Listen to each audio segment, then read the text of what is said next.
as agency operators, you have to be aware of your payroll expenses and all of the other expenses that come with operating a home care agency. But you don't want to be short-sighted. So our agency, we do authorize probably a lot more overtime than many of our competitors do.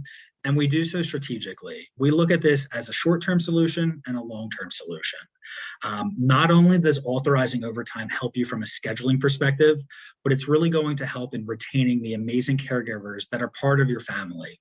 So in the short term, we all know that the first few weeks working with a new client are vital. And the last thing that new client wants is a revolving door of caregivers in and out of their home. That's probably the chief complaint that we get from clients that are new to our agency, that were with an agency in the past, is that they just had way too many different caregivers in and out of their home.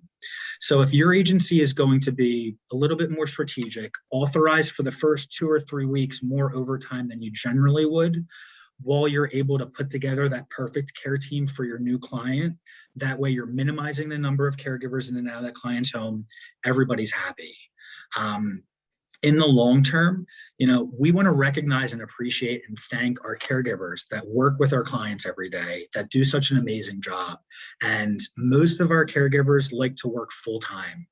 Many of our caregivers, they love overtime. So when we're able to authorize overtime and offer this to them, our caregivers are happy. They're going to want to stay part of the long-term companion family longer. And again, it's going to increase your payroll expense, but what it's going to do is also increase your team morale. And it's probably going to make less time, financial resources, and efforts that your agency has to spend on recruiting, which, as we know in operators, especially as of late, that's a lot of our operations right now. So if you're able to spend a little bit more on overtime, you'll probably have less of a headache on the other end.